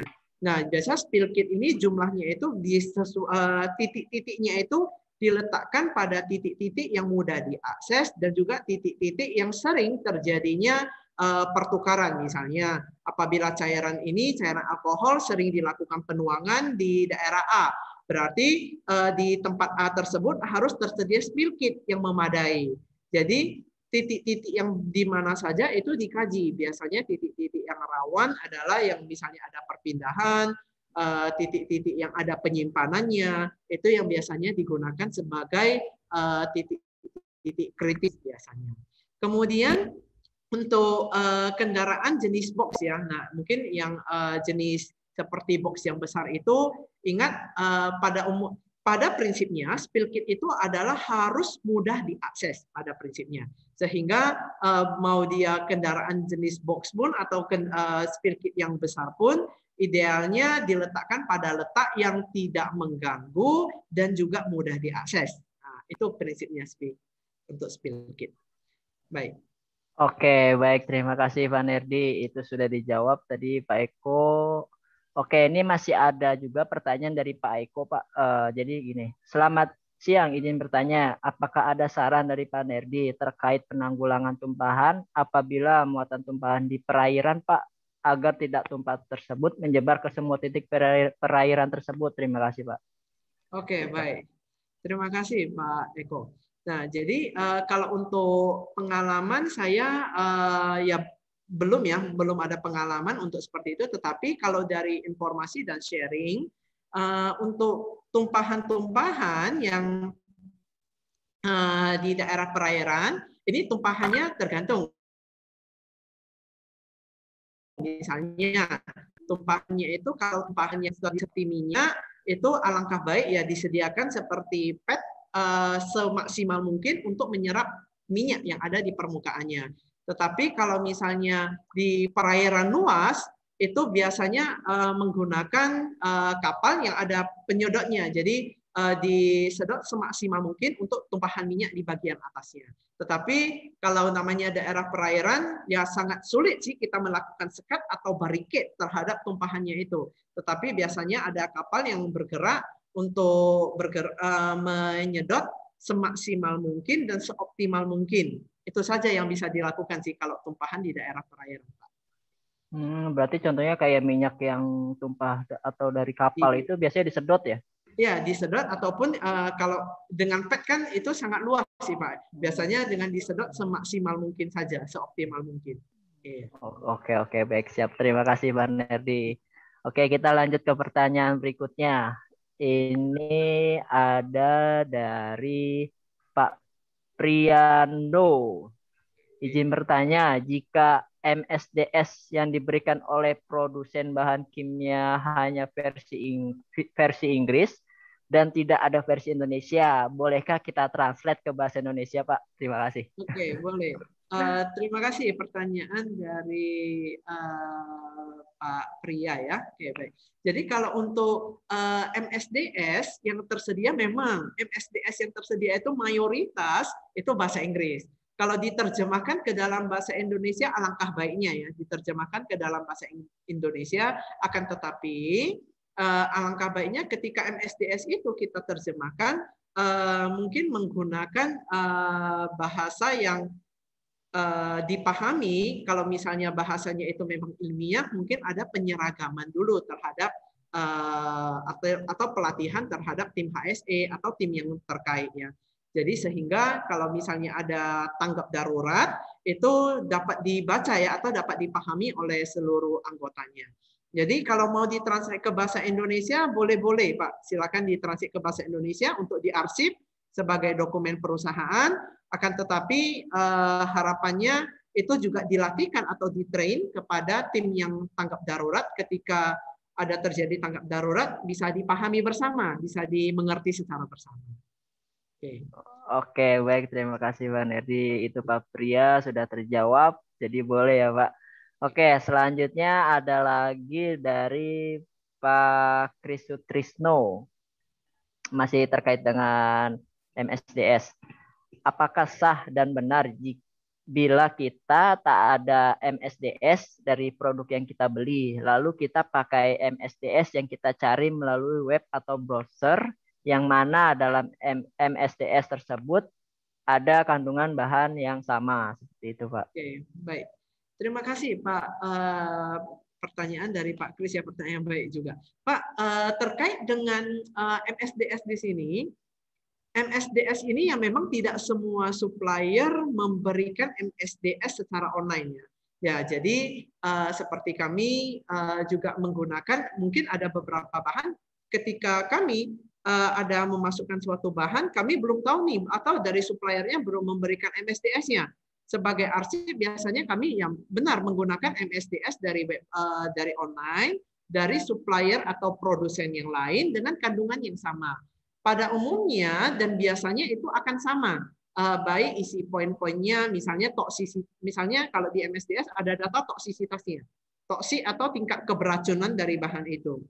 Jadi boleh kita gunakan dari produsen yang lain, kita arsip, akan tetapi diusahakan sembari mungkin ada beberapa perusahaan yang menerapkan sistem ISO. Untuk pemasukan bahan, usahakan meminta bagian purchasing untuk meminta lagi kepada MSDS sesuai dengan produsen yang masuk ke dalam perusahaan. Tapi kalau misalnya untuk sementara sebagai arsip kondisi tanggap darurat, ya boleh saja Bapak dan Ibu menggunakan MSDS dari produsen yang lain. Tapi saya yakin perusahaan yang memproduksi bahan itu pasti memiliki MSDS, hanya saja mungkin belum MSDS-nya belum diserahkan hak kopinya atau soft kopinya mungkin belum dikirimkan kepada bagian purchasing. Jadi tinggal dikomunikasikan bagian HSE ke bagian purchasing untuk kebutuhan MSDS-nya. Jadi purchasing yang bagian pembelian yang mungkin perpanjangan tangan untuk meminta MSDS-nya kepada pihak produsennya. Oke, baik, terima kasih Pak Nerdi. Itu sudah dijawab tadi Pak Kris. Oke, kita lanjut ke pertanyaan berikutnya. Ada dari Pak Rendra. Di perusahaan besar batu bara ada sedimen pond, tapi perusahaan kecil jarang. Tapi saya dapat kabar, sekarang air bekas bersihan batu bara bukan termasuk bahan B3. Jadi sedimen pond tidak wajib lagi. Apakah benar begitu, Pak? Oke, baik. Jadi ini terkait dengan perusahaan batubara ya, perusahaan batubara di mana air bekas bersihan batubara bukan lagi termasuk limbah B3. Nah, bukan termasuk limbah B3 sehingga tidak masuk lagi tidak masuk ke sedimen pond ya. Oke.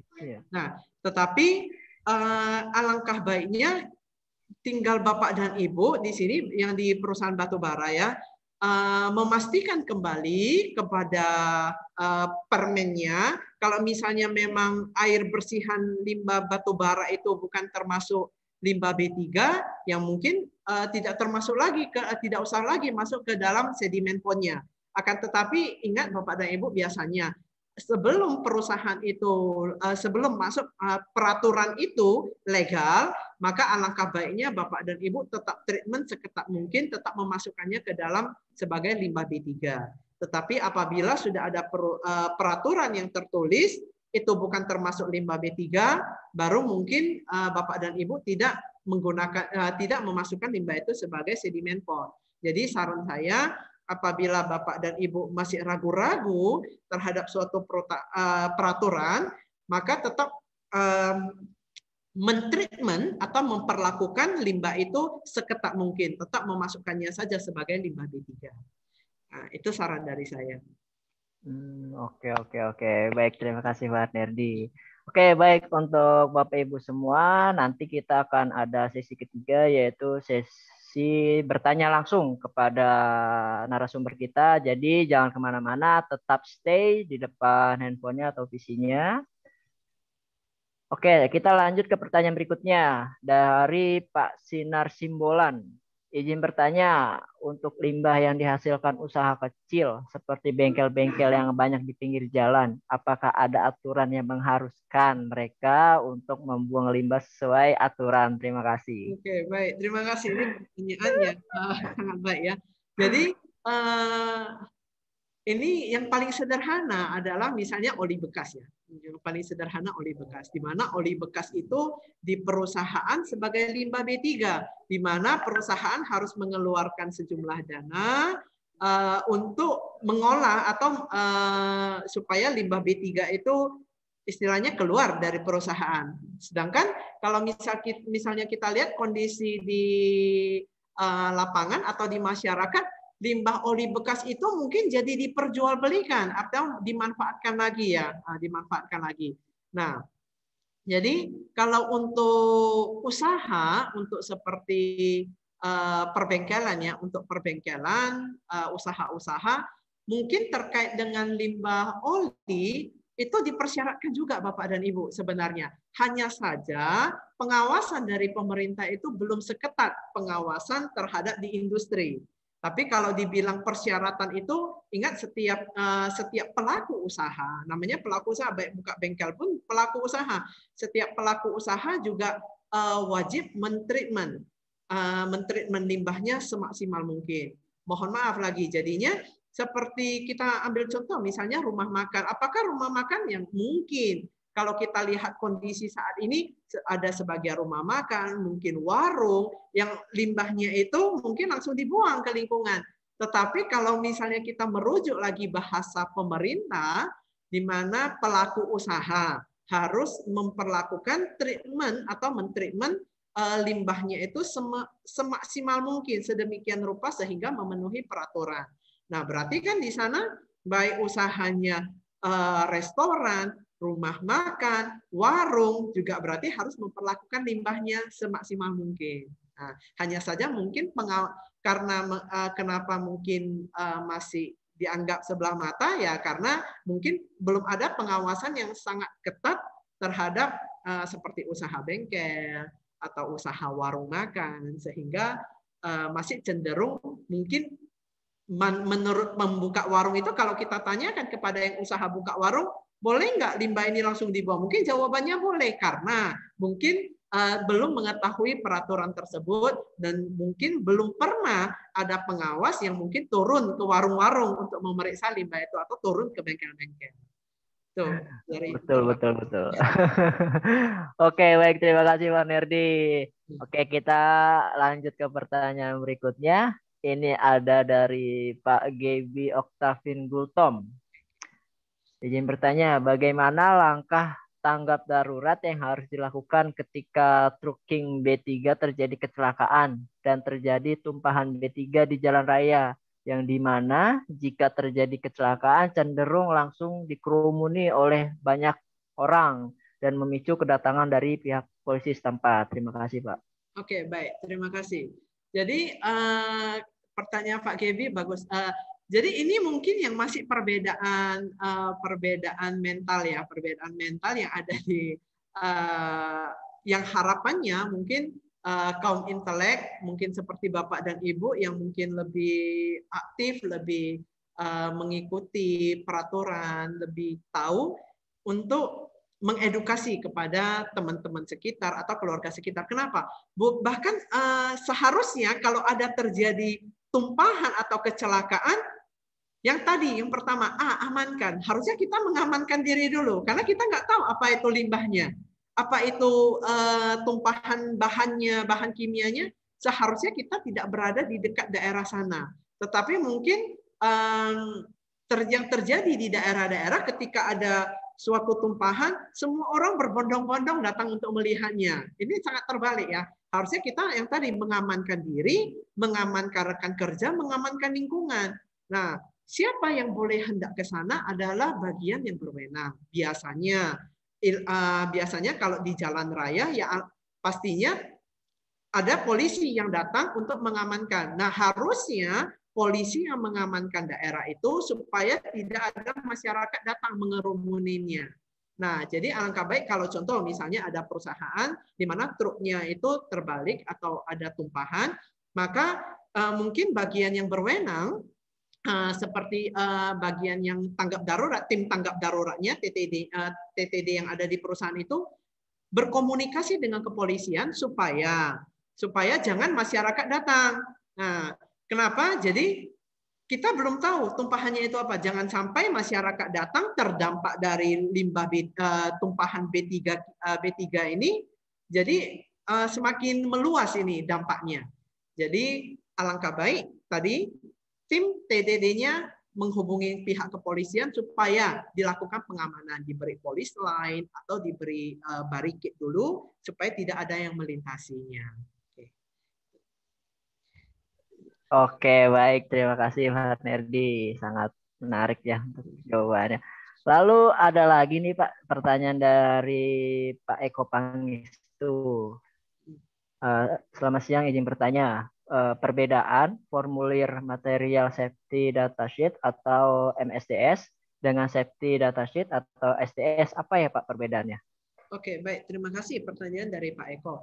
Untuk MSDS dan SDS ini adalah sebenarnya sama, Pak Eko.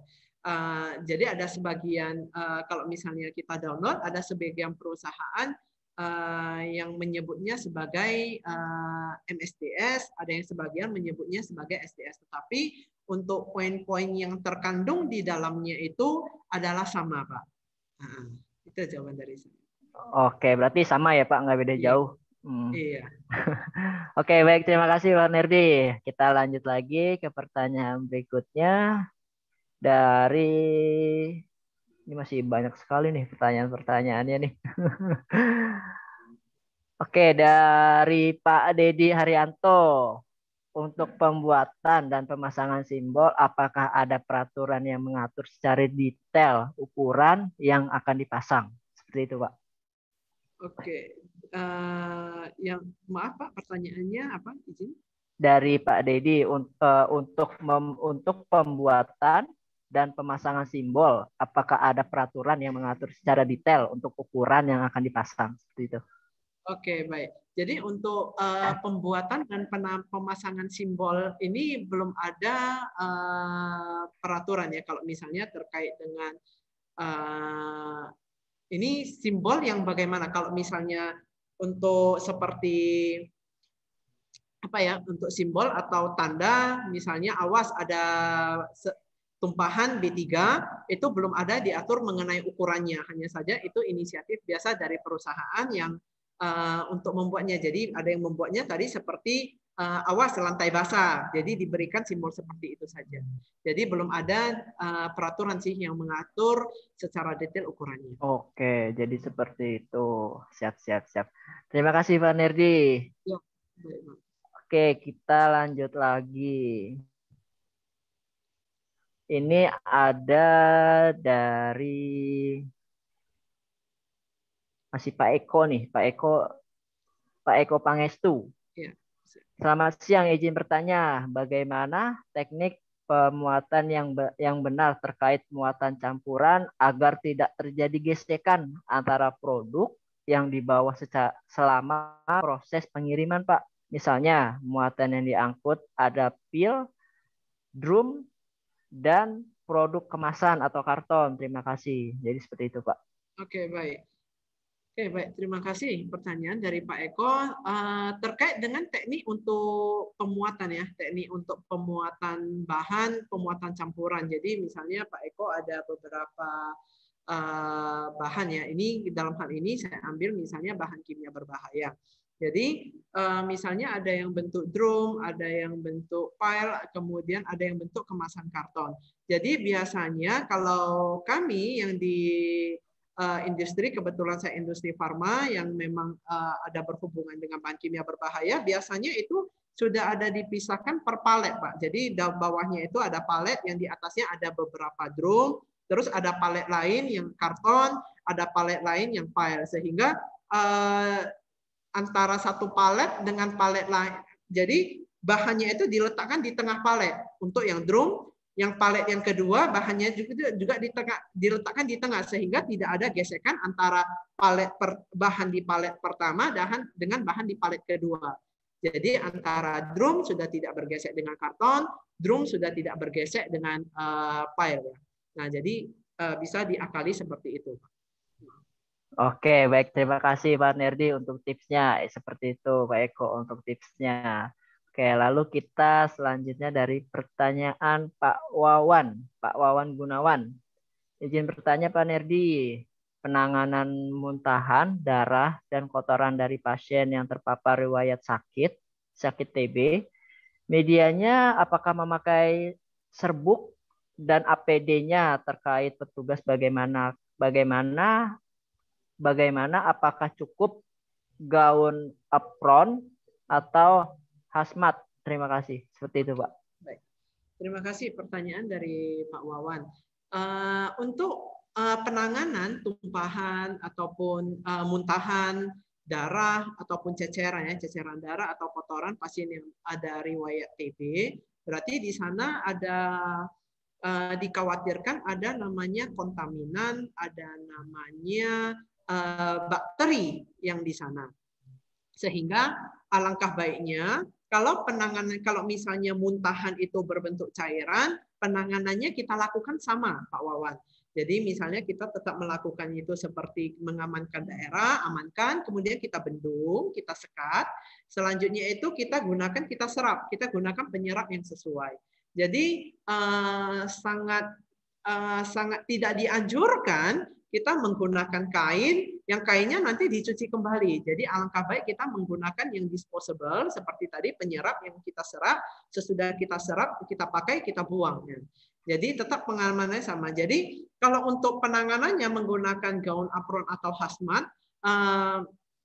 itu gaunnya itu adalah melindungi fisik kita ya, melindungi fisik kita. Tetapi kalau misalnya kan berkaitan dengan TB tadi, TB berarti sudah bakteri yang bisa tumbuh di paru-paru, sehingga alangkah baiknya menggunakan tambahan seperti masker atau menggunakan yang sesuai ya untuk saluran pernapasan kita. Oke, baik, siap. Terima kasih Pak Nerdi. Kita lanjut lagi. Ada nih pertanyaan dari Pak Moiko Sifatino. Pak, jika terkena B3 dan jika mata terkena B3 dan menggunakan EY washer, apakah cucian bekas penggunaan EY washer itu membutuhkan spill secondary atau containerman seperti itu? Oke, baik. Jadi terima kasih pertanyaan dari Pak Moiko. Jika matanya terkena cipratan B3, kemudian kita menggunakan e-washer, apakah cucian bekas e-washer membutuhkan spill secondary containment atau tidak ya? Nah, biasanya untuk penanganan darurat seperti itu, misalnya mata ya, berarti ini ke orangnya. Kalau misalnya udah ada cipratan ke orangnya, misalnya ke mata, kan kita mencuci mata. Biasanya air cucian itu akan ngalir ke limbah cair untuk diolah. Jadi sepengetahuan saya itu apabila sudah terkena kontaminan di kulit kita ya sederhana, di kulit ataupun di mata, kita mencucinya itu, maka itu cairan pencucian pada tempat yang ditentukan itu sudah ngalir ke limbah cair untuk diolah ataupun di treatment. Jadi seperti kami di industri farma misalnya limbah dari untuk mencuci tangan, apabila terkena cairan, airnya itu sudah otomatis ngalir ke limbah untuk produksi, di mana harus diolah sedemikian rupa baru dibuang. Jadi limbahnya itu sudah tidak usah ada penampungan tersendiri lagi. Oke. Baik. Terima kasih Pak Nerdi. Oke, kita lanjut untuk pertanyaan berikutnya. Ini ada dari Pak Dodi Saputra. Izin bertanya Pak Nerdi, apakah bisa dilakukan penanganan pertama semikal yang tumpah bisa dilakukan dengan menyiram air? Oke, baik. Terima kasih. Jadi pertanyaan dari Pak Dodi, baik, terima kasih Pak Dodi.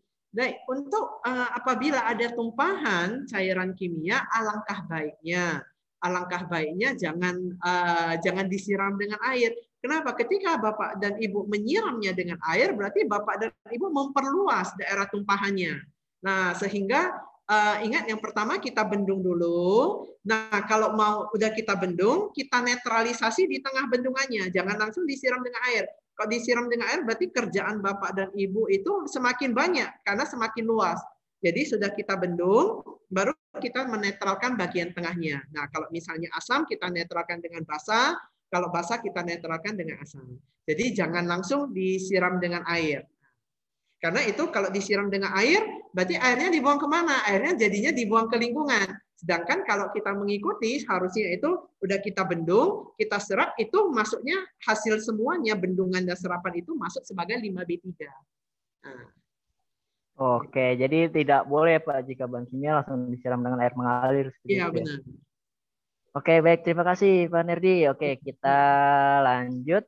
Ini ada lagi dari Pak Priyani. Berapakah sebaiknya jarak safety shower diletakkan dari pekerja yang bekerja menggunakan bahan kimia? Seperti itu, Pak. Oke, baik. Kalau pekerja yang menggunakan bahan kimia ya, kalau untuk bahan kimia yang mungkin kecipratan di tangan, maka safety shower-nya ini kalau di kami itu kami menyediakan itu jarak dari tempat lokasi ke safety shower-nya kami menyediakan jarak 5 meter. Nah, jadi harapannya yang memang 5 meter itu masih bisa diakses oleh si karyawan apabila terjadi cipratannya. Oke. Kalau untuk peraturannya, untuk jarak safety shower dari lokasinya, kami belum mendapatkannya ya peraturannya. Oke. Jadi seperti itu ya Pak. Ya, Bu. Oke, terima kasih Pak Nerdi. Oke, untuk teman-teman semua yang masih hadir di webinar ini, kita akan kasih kesempatan kepada Bapak Ibu semua untuk bertanya langsung nih nanti kepada Pak Nerdi. Kita akan kasih kesempatan untuk berbicara langsung. Jadi nanti silakan pencet tombol raise hand-nya yang ada di menu di Zoom-nya, silakan. Nanti akan kita lihat yang siapa yang akan beruntung yang saya akan pilih untuk bertanya langsung nanti ya. Oke, ini masih ada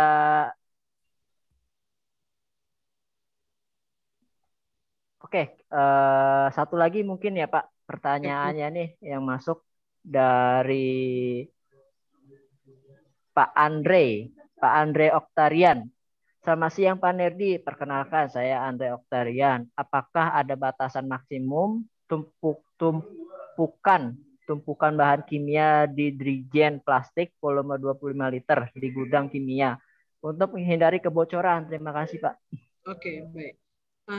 Terima kasih pada Pak Andre ya. Jadi untuk tumpukan, untuk maksimum tumpukan itu biasanya bisa ditanyakan ke supplier. Jadi paling sederhana contoh misalnya di karton. Di karton itu yang apabila misalnya Bapak dan Ibu ada karton yang hendak ditumpuk ke atas itu, sangat jarang dari staf ataupun beberapa rekan kerja kita yang melihat batasan maksimum tumpukan itu berapa tumpukan. Yang penting ditumpuknya ke atas gitu. Nah, ketika ada terjadi kebocoran di bawah, oh ternyata ada tertera keterangannya. Nah, jadi begitu juga untuk drum plastik, Pak Andre. Jadi kalau untuk drum plastik itu, bahkan kalau di kami industri farmasi bukan hanya ada drum plastik, kami ada namanya fat ya, ada fat yang terbuat dari karton lagi, yang bahan dari karton. Nah, jadi kalau itu dilihat lagi di kemasannya dan juga ditanyakan lagi kepada suppliernya. Jadi biasanya mereka akan memberikan rekomendasi batas maksimum tumpukannya. Nah, kalau di karton biasanya sudah ada tertera ini maksimum berapa tumpukan ke atas. Nah, jadi itu boleh ditanyakan ya Pak Andre. Oke, baik. Terima kasih, Pak Nerdi. Oke, baik kepada Bapak Ibu semua yang masih stay di depan handphonenya atau di depan laptopnya, silahkan klik tombol raise-nya. Oke, di sini sudah ada Pak Dedi Herianto. Pak Dedi Herianto, saya akan kasih kesempatan untuk bertanya langsung. Oke, Pak Dedi, silakan di unmute. Oke, halo, kedengeran Pak Dedi? Ya. Selamat siang Pak Nerdi. Siang Pak Dedi. Untuk penanganan tumpahan kimia, apakah memang harus orang tertentu yang menanganinya? Dalam hal ini petugas K3 kimia. Oke. Ya, terus di kategori mana suatu perusahaan harus memiliki AK3 kimia sama dengan dan juga petugas K3 kimia, Pak? Oke. Siap. Ya, itu aja, Pak. Makasih, Pak. Oke, terima kasih Pak Dedi atas pertanyaan yang baik ya. Nah, untuk saya jawab dulu tadi ya terkait dengan AK3 kimia ya, AK3 kimia. Jadi AK3 kimia ini memang mungkin peraturannya tidak baru, tetapi masih belum banyak perusahaan yang melihatnya secara menganggap itu penting ya. Tetapi sebenarnya itu hal yang sangat penting untuk melindungi para pekerja. Jadi untuk mengetahui perusahaan itu perlu AK3 kimia, perlu petugas kimia, itu dapat dilihat di Permen. Nah, itu sudah ada kategorinya bahayanya, bahaya besar, bahaya sedang, ataupun bahaya kecil. Nah, itu bahayanya ditinjau berdasarkan apa? Ditinjau berdasarkan bahan yang ada di perusahaan tersebut, bahan yang diolah. Contoh misalnya alkohol dalam batas berapa, ataupun bahan kimia dalam batas berapa, itu sudah harus tersedia misalnya AK3 kimia.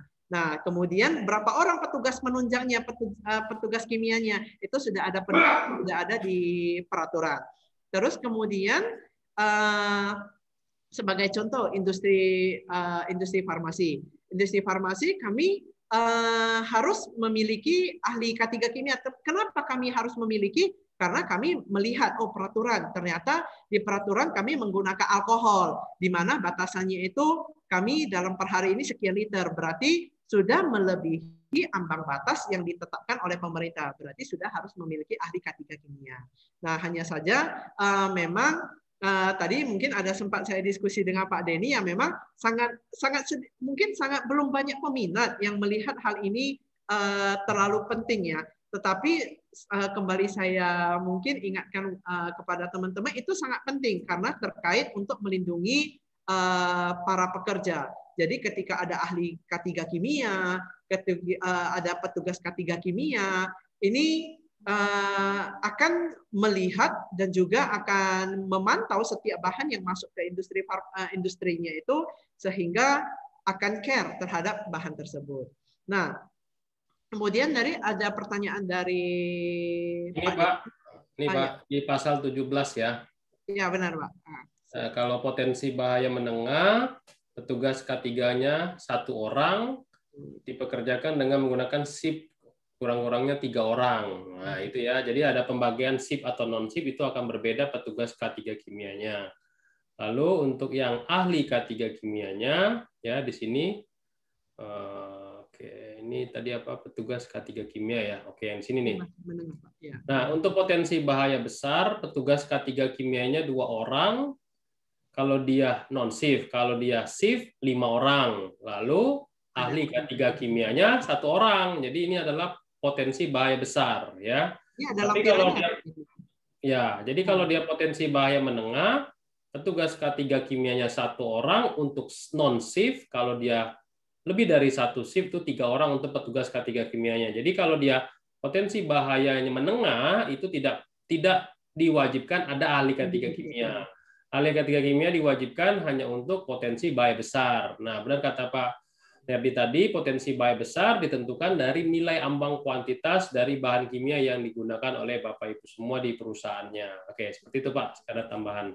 Ya, terima kasih Pak Denny atas tambahannya. Jadi sehingga mungkin banyak hal yang sepele ya, mungkin banyak hal yang sepele yang tidak terhitung. Misalnya sebagaimana tim teknik atau tim engineering biasanya menggunakan alkohol ini. Pernah nggak dikaji alkoholnya berapa banyak? Jangan-jangan sudah termasuk ke dalam potensi bahaya besar di sini, sehingga memerlukan ahli K3 kimia. Jadi mungkin ini feedback bagi teman-teman yang di perusahaan, mungkin boleh dikaji lagi apakah termasuk bahayanya besar atau menengah. Jadi dikaji secara menyeluruh, jangan dikaji dari departemen yang berhubungan dengan produksi. Produksi saya tidak berhubungan dengan alkohol, tetapi coba dikaji lagi departemen lain. Biasa departemen engineering itu mainannya juga alkohol biasanya. Siap. Tadi Oke, Bapak Ibu semua. Pertanyaan dari Pak Denny, satu poin lagi ya Pak Denny, Pak Dedi ya. Ya, satu poin lagi tadi apa ya tadi ya, saya lupa. Ada ingin nggak? Saya juga lupa. Oke, saya lanjutin dulu ya. Bapak Ibu semua, kalau ada pertanyaan lagi silakan. Tadi siapa tadi Pak siapa tadi yang nanya? Dedi ya. Pak Dedi. Pak Dedi Haryanto ya. Iya tadi yang nanya. Pak Dedi tadi satu lagi apa Pak Dedi? Silakan di-unmute Pak. Oh iya, satu lagi itu yang petugas yang menangani tumpahan Pak. Itu wajib petugas K3 kimia ya. Oke, tadi sembari Pak sejalan dengan yang tadi sudah disampaikan dan sudah dibukakan oleh Pak Denny dari Parmennya. Jadi ini tergantung apakah perusahaan Bapak ini bahayanya bagaimana. Kalau misalnya bahayanya sudah besar, berarti bukan hanya petugas, tetapi memerlukan ahli K3 kimia. Tapi kalau misalnya bahayanya itu masih menengah, berarti memerlukan ahli K3 kimia, dan itu 1 orang kalau non shift. Kalau shift berarti harus ada minimal 3 orang ahli K3 kimia. Oke, siap. Oke, gitu ya Bapak Ibu semua ya, luar biasa ya. Pak, ada nggak pendidikan, misalkan batasan pendidikan untuk ahli K3 kimia, petugas K3 kimia? Apanya Pak? Izin? Pendidikannya, apakah ada batasan untuk petugas K3 kimia atau ahli K3 kimia, pendidikan SMA atau D3? Kalau ahli K3 kimia untuk pendidikannya ada Pak, untuk batasan pendidikannya kemarin saya sempat konsulkan itu minimal D3 Pak, kalau yang untuk ahlinya. Ya. Kalau teknisinya atau petugasnya boleh SMA ya. Oke, Bapak Ibu semua, silakan ada pertanyaan lagi, kita sedikit lagi waktunya. Ini nih, ada dari Pak Mulyono nih. Pak Nerdi, nih, mengenai sertifikasi KLH. Nah, kita nggak usah ngomongin yang ininya ya. Apa bedanya sertifikasi yang dilakukan oleh KLH ya atau pengukuran yang dilakukan oleh Kementerian Lingkungan Hidup dengan Kementerian Ketenagakerjaan mengenai bahan kimia? Nah, mungkin Pak Nerdi di perusahaannya kan ada pasti 2 kepentingan ya, untuk kepentingan Kemenaker, untuk kepentingan Kemenlh. Kan datanya kan mirip tapi tak sama, Pak. Apa kira-kira, Pak? Oke, baik. Terima kasih. Ini untuk dari Kementerian Lingkungan Hidup atau Kementerian Kemenaker ya, Kemenaker. Jadi sebagai contoh misalnya yang untuk pengukuran ambang batas suara dulu sebelum saya masuk ke kimia. Jadi ambang batas suara itu sebenarnya pengukurannya alatnya sama, pengukurannya sama, semuanya sama ya. Kecuali yang berbeda itu adalah di posisi misalnya pengambilan sampling. Misalnya kalau dari Kemenaker itu posisi pengambilan samplingnya harus 45 derajat. Kalau misalnya dari Kementerian Lingkungan Hidup harus posisinya tegak gitu.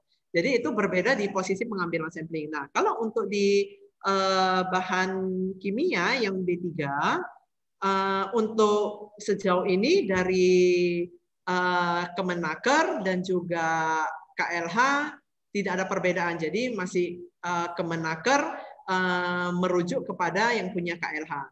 Jadi biasanya kalau untuk yang B3 lebih di stressing kepada di Kemenaker.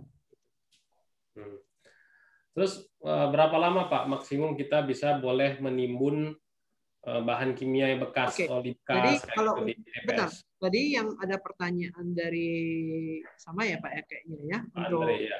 Ya Pak Andre, itu berapa lama penimbunan itu, biasanya kami penimbunannya itu memang maksimal 3 bulan. Kenapa?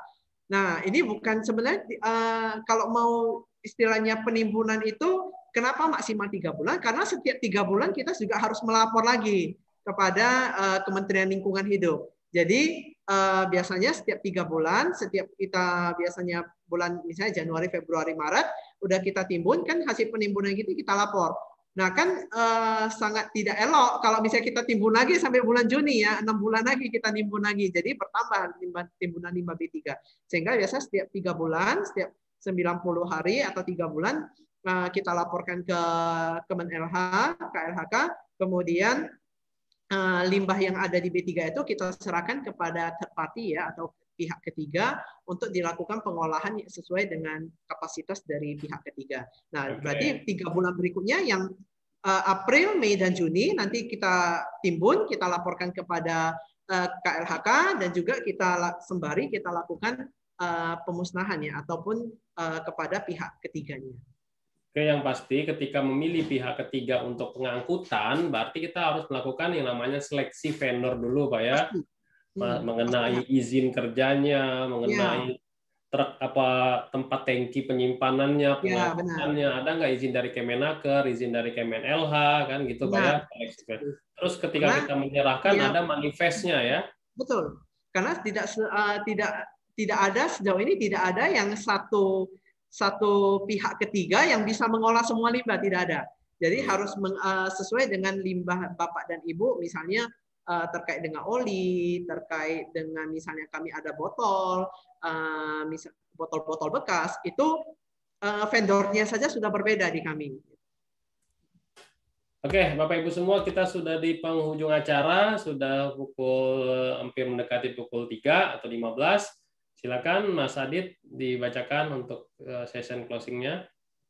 Oke, baik. Terima kasih Pak Denny. Baik, untuk teman-teman semua, Bapak Ibu, kita sudah ada di penghujung acara di session ketiga ini. Untuk Bapak Ibu semua, jika masih ada pertanyaan yang belum terjawab, silakan kirimkan ke email Widyatama yang ada di form registrasi Bapak Ibu semua yang sebelum mendaftar di webinar ini. Di sana ada emailnya, silakan ajukan pertanyaan ke sana. Oke, selanjutnya saya mengucapkan terima kasih kepada Pak Nerdi yang sudah memberikan materinya yang sangat luar biasa ini. Sebelum ditutup, mungkin ada closing statement dari Pak Nerdi untuk kita semua. Ya, agar dapat bekerja dengan selamat dan sehat, apalagi untuk penanganan tumpahan dari bahan kimia berbahaya. Silakan Pak Nerdi. Oke. Baik. Jadi kepada teman-teman yang di lingkungan kerja, nah kita harus selalu aware, selalu care terhadap lingkungan kerja kita, selalu hati-hati ya, selalu hati-hati. Ingat, hati-hati bukan berarti takut ya. Selalu hati-hati apabila ada tumpahan, baik itu dalam ceceran, kebocoran, atau tumpahan dalam skala besar. Ingat, kita hati-hati, tetapi kita tidak takut menangani tumpahannya tersebut. Jangan sampai salah untuk menangani tumpahannya tersebut. Nah, tumpahannya tersebut ingat dilakukan dengan langkah-langkah yang tepat secara singkat. Tadi ada A, B, S, B, amankan, bendung, serap, dan bersihkan. Kemudian kepada teman-teman tadi mengenai K3 kimia, mohon mungkin yang di tempat bekerja teman-teman coba dikaji kembali apakah termasuk potensi bahayanya itu yang besar, potensi bahaya menengahkah, sehingga membutuhkan petugas K3 kimia dan juga ahli K3 kimia. Sehingga mungkin saat ini belum terlalu ketat, tapi alangkah baiknya sudah dipersiapkan petugas K3 kimia dan ahli K3 kimia untuk memenuhi persyaratan dari Permenaker. Baik, mungkin itu dari saya. Waduh, luar biasa sekali ini Pak Nerdi. Oke, sebelum itu kami mengucapkan banyak-banyak terima kasih yang sebesar-besarnya atas kesediaannya Pak Nerdi untuk memberikan materi dan sharing-sharing nih atas ilmunya terkait topik hari ini yang sungguh luar biasa sekali. Kami doakan semoga Pak Nerdi diberikan keselamatan, kesehatan, diberikan rezeki berkah berlimpah dan bahagia. Terima kasih, amin. Oke, baik bagi teman-teman semua yang sudah mengikuti webinar dari awal sampai akhir ini. Kami mengucapkan terima kasih. Semoga ilmu dapat bermanfaat di tempat kerja Bapak Ibu semua. Lebih dan kurangnya saya mohon maaf. Saya Aditya Sulaiman. Saya akhiri, billahi taufiq wal hidayah. Wassalamualaikum warahmatullahi wabarakatuh. Sampai jumpa di webinar Widyatama selanjutnya. Bye. Jangan lupa besok kita masih ada webinar lagi. Terima Silakan. kasih Pak Nerdi atas bantuannya. Ketemu lagi sama Pak Nerdi yang lain ya. Ya, siap Pak. Terima kasih Pak Nerdi. Terima kasih Pak Adit. Ya, sama-sama Pak.